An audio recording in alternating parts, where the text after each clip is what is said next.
I guess the first time I heard Ariana was on satellite radio. I think it was Dave Marsh's show. And he played a track called John and the Monster.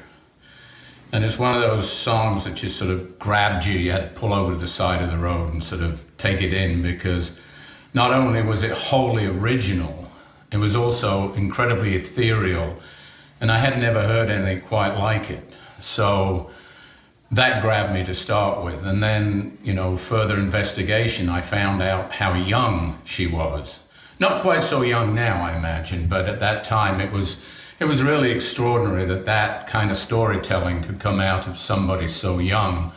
And again, further investigation, I listened to a lot of her other tracks and I can't remember if it was her first or second album, and I was absolutely blown away. I mean, she's absolutely 100% unique.